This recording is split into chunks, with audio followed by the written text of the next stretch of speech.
अब इसमें भी जीके के पार्ट को भी मेरे को सब डिवीजन में बांटना है। सब डिवीजन में कैसे बांटना है भाई? जीके में आपके अंतर्गत ज्योग्राफी आ रही है, जियो आ रहा है, ठीक है, हिस्ट्री आ रहा है, कल्चर आ रहा है, लिटरेचर आ रहा है।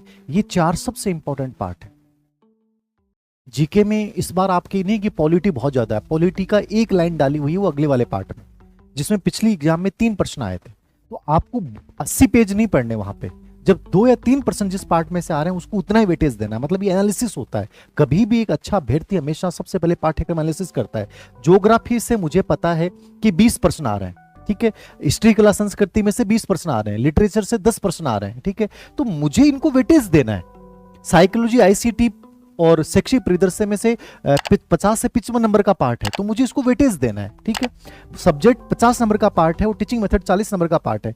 जिसकी जैसे वैल्यू है उसके अकॉर्डिंग मैं उसका विभाजन करूंगा और उसके साथ आगे बढ़ूंगा। ये बहुत जरूरी बात है, ठीक है।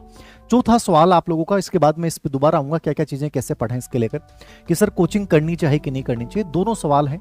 कोचिंग करने से फायदा होता है, नुकसान भी होता है। कोचिंग सही है, सही टीचर पढ़ाने वाले हैं और टू द पॉइंट अप्रोच के साथ पढ़ा रहे हैं। लिमिटेड टाइम है, 5 घंटे 6 घंटे का टाइम है, बहुत अच्छे से बच्चे आराम से बैठे हैं, भीड़ भाड़ वाला नहीं है, तो वो कोचिंग फायदा भी दे सकती है। लेकिन आप किसी को देखकर टेंशन में आ रहे हैं, 8-8 9-9 घंटे की क्लासें लगाई जा रही हैं, कोई मतलब नहीं है। बेटर है कि सेल्फ स्टडी के साथ जाना चाहिए।